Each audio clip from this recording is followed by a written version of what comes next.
I've come from a place where starting out with a beginning espresso setup, I've figured it all out one shot at a time. But after a while, you get tired. Tired of temperature roulette every morning, tired of waiting for the steam pressure to get up, and then I catch myself in line at a cafe ordering a coffee again. If that sounds familiar, then the ECM Mechanika Slim PID is a machine worth considering. It's compact, well built, and one of the most reliable brands with impeccable build quality that is available. But here's the thing. Just because it has a PID doesn't mean it magically solves everything. So today I want to take you through what it's like to actually use this machine, and I'll show you in real time how to brew shots, steam milk, and the quirks and the wins that come with it. As well as talk through some of the key questions, like why would I pick this over the ECM Classica PID? And does the PID system really eliminate the need for temperature surfacing? Now, before we dive in, if you are into gear just like this, you should check out our Brew Club. It's our free loyalty program where you can earn points every time you shop with us, plus get early access to drops and exclusive offers. Sign up today as it is free, and honestly, why wouldn't you? Links in the description down below. All right, let's get into it. So what do we know? The ECM Mechanika Slim PID is a heat exchanging machine with a classic E61 group head. So that means 15 to 25 minute heat up times to make sure that the hot water has circulated through the group head. But it also means you can brew espresso and steam milk at the same time. And at just under 25 centimeters wide, I have this in my tight kitchen space at home, and it slides in beautifully into the corner. And I would say it has one of the best power to width and capacity ratios on the home espresso market right now.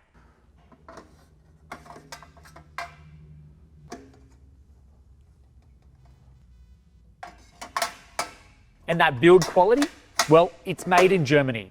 And it's solid stainless steel with that signature ECM mirror finish on the side, which is just beautiful. It looks and feels high-end because it is. ECM don't skip out on anything here.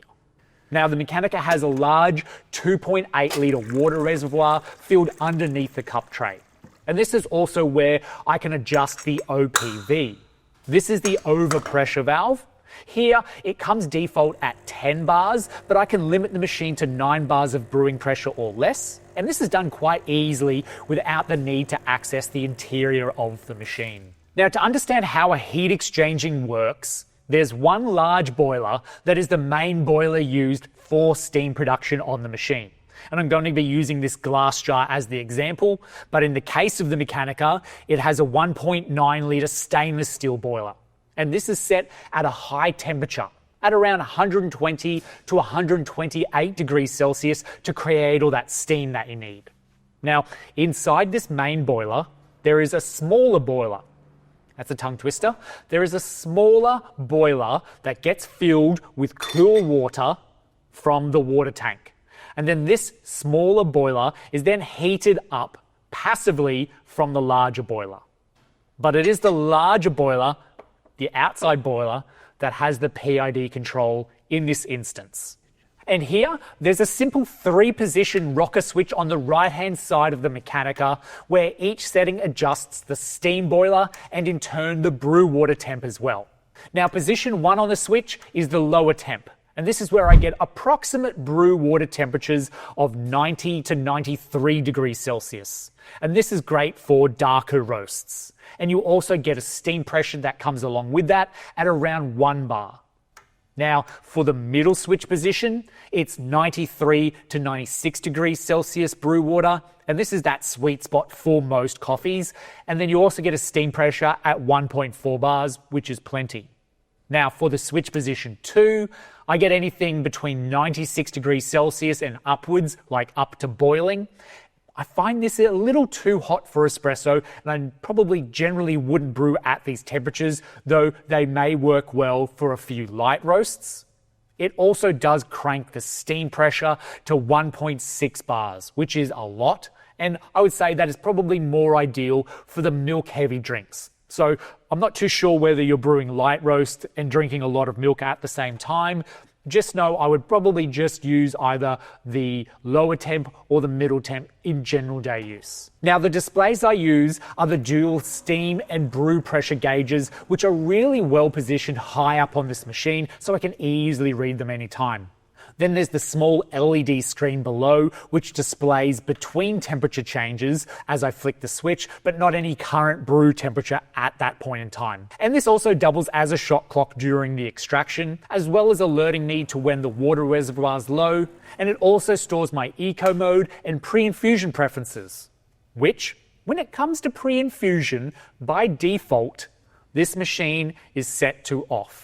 So that is something that I would highly recommend turning on. So to turn pre-infusion on, make sure the machine has plenty of water, is plugged in and turned off. Then set the brew group lever up and ensure the switch on the bottom right-hand side of the machine is in the middle position. Go ahead and turn the machine on, and in the display it will show PI for pre-infusion. Move back to the switch on the bottom right-hand side of the machine and move it forwards to the 1 position. This will turn pre-infusion on. Then switch it back to the middle position, lower the lever, turn the machine off, turn it back on again, and then in the display, it will cycle through to let you know that you have successfully turned pre-infusion on. The setting is confirmed and now saved, and you can begin using your machine with pre-infusion activated. All right, let's make some coffee, shall we? I'm going to be brewing a long black and a flat white, where we'll be brewing and steaming at the same time. Now, I've already got the machine heated up. It's on the middle PID setting, which is the best for the all-round 1.4 on the steam pressure and 93 to 96 degrees Celsius, like I've mentioned, for the brew temperature. Now, the accessories that the Mechanika comes with is this This is solid, by the way. These are both like 700-gram portafilters. Everything is like completely stainless steel, which is beautiful. We've got a single portafilter with a single basket in it. I reckon this is the higher end of a single basket too. Probably holds around 9 to 11 grams. And then we've got the dual basket that you get, the double basket. And this, again, another really weighty. I love the weight of these portafilters. This has quite a large basket in it. There's some tapered walls, but I found it can hold around 22 grams in it. Again, another solid portafilter. I'll get you back out in a sec. What are we doing? Let's do this.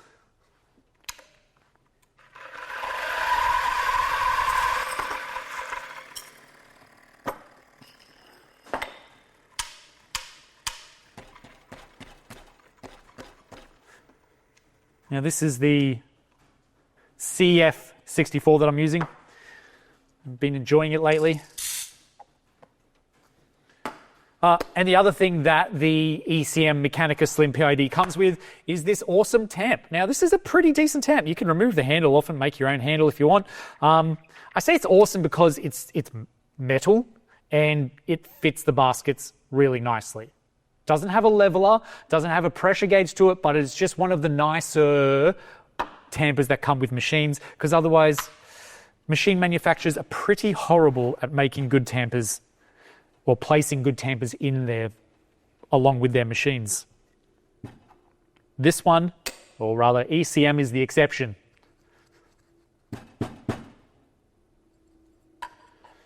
Yeah, so I've got 21 grams in here at the moment. And there's just like still heaps of headspace. I'd happily place like a puck screen in there or something.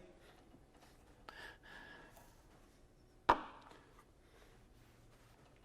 right, we're going to do the long black first. So I'm going to add a little bit of hot water in here. I love these handles too, by the way, because like it doesn't take much at all to turn them on.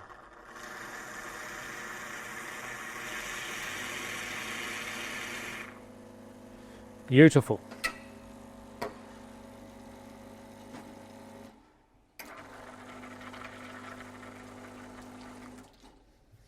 All right.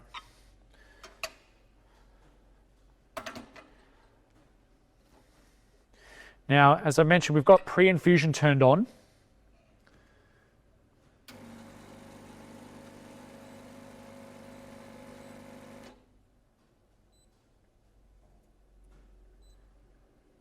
And what pre-infusion does is it will count back 3 seconds.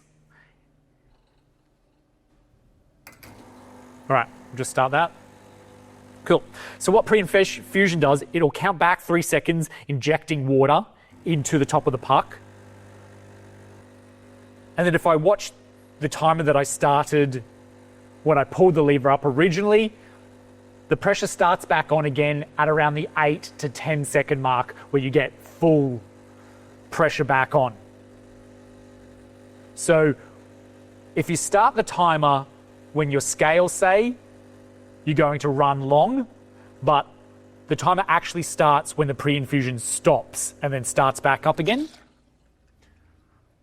30 seconds, 40 grams on this timer, whereas my scale timer, as when I lift the lever up, says 43 seconds. So you're like thinking, oh, I've overshot the mark, or my espresso was too short. But in fact, if you don't count out the pre-infusion, it was a 30-second shot time, which is kind of nice. Although I do always suggest that you start, oh, that looks delicious. I do always suggest you start timing as soon as the water touches the coffee. Anyway.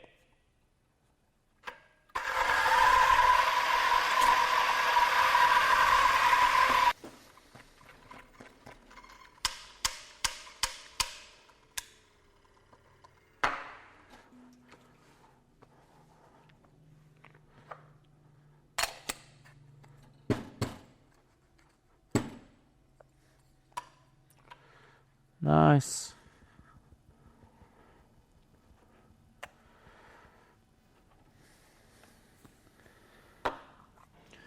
All right. Getting it all into place here now.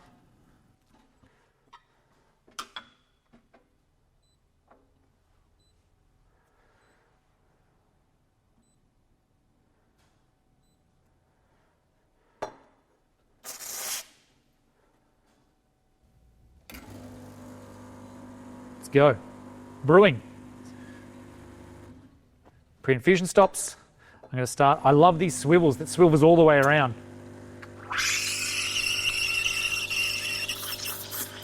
Plenty of steam.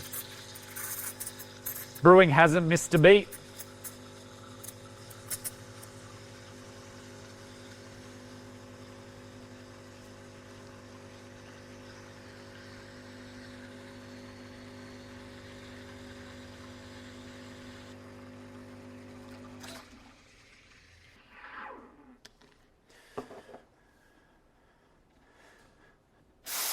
Yeah, it's beautiful. Like, what do you got there? You got like not even a quarter of a turn, steam's on.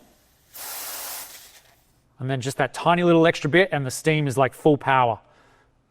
But nothing you can't control. I really like that. It's probably a bit too much. All right, what do we got? What am I going for? What am I going for?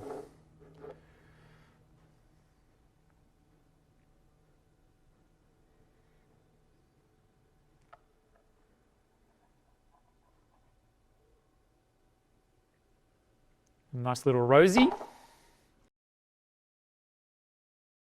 I love rosettas. Not great at them though.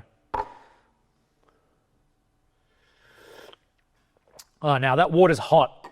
As you notice, the water from the water tap, it's a handy thing to have, but it always comes straight out of that obviously main boiler at 120, 128 degrees Celsius. It's going to be hot for a while.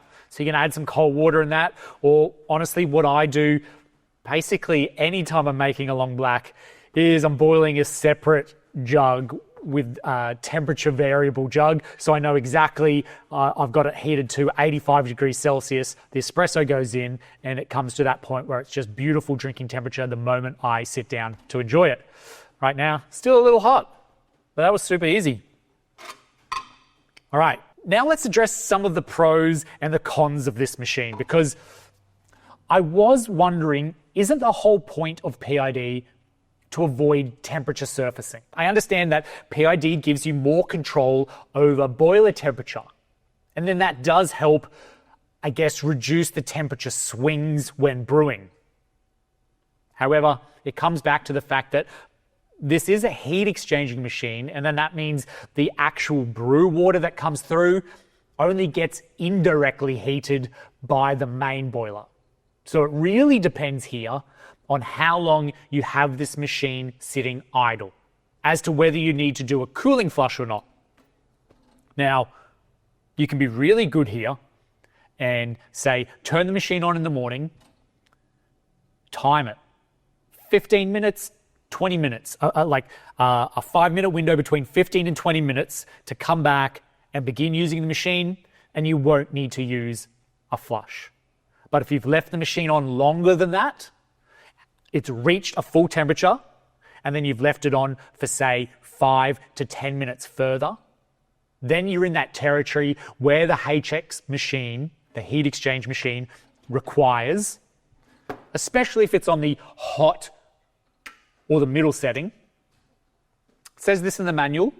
It requires 1, 2, see some steam coming out, a 2-second flush at most. And you want to make sure that you have your grounds tamped and you're ready to go. So you flush for 2 seconds, you close it, and then you brew straight away. Now, this is where, in fact, the classic PID differs, and why some people might prefer that machine to this. It is a single boiler machine, but the PID directly controls the brew water temperature. So let's say I mostly just pull espresso shots or long black coffees, and I'm chasing absolute precision to get dead on brew water temperatures without having to either cool flush purge or guess between a brew range, then the classic is all right. But I can't steam and brew at the same time. And because it's a single boiler, you can program the precise temperature. Let's say it's 94 degrees Celsius in the boiler. You'll brew perfectly, but then when it comes time to steam, you'll have to toggle and it will have to heat up to temperature to create that steam, and then there's going to be time waiting in between. Whereas the Mechanika Slim PID trades some of that, precision for versatility. I get the ability to steam and brew at once, and it's got noticeably more power. There are times where I do like to make a lot of milk drinks. Maybe it's for a party, maybe I have a family over, and I do want a faster workflow, being able to brew and then constantly steam back to back. And in this case, the Mechanika is absolutely the more powerful and stronger pick of the two, and still quite precise. Now, in real use, warming up from cold does take 15 to 20 minutes still. As all 61s do, I would honestly just turn it on prior to wanting my coffee, setting a timer for 15 to 20 minutes, and then come back and brew my coffee straight away. No cooling flush needed. And knowing that brew habit is rewarding. One more thing, though, I will add is, the water tank. It fills from the back, which means every time I need to fill, I've got to lift this cup tray.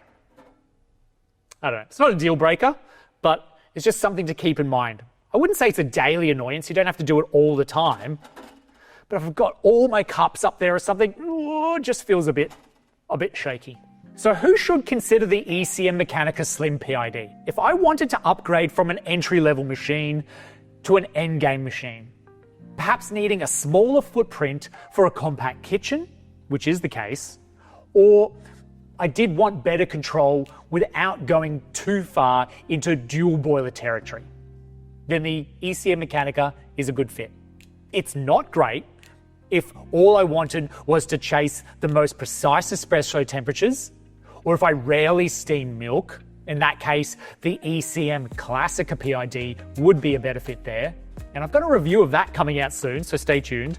But overall, I think the ECM Mechanika Slim PID does hit that sweet spot, in my opinion, where it's compact, but powerful, and very versatile, and certainly durable. Premium build, flexible, PID temperature control, and I would say reliable performance in a really compact design.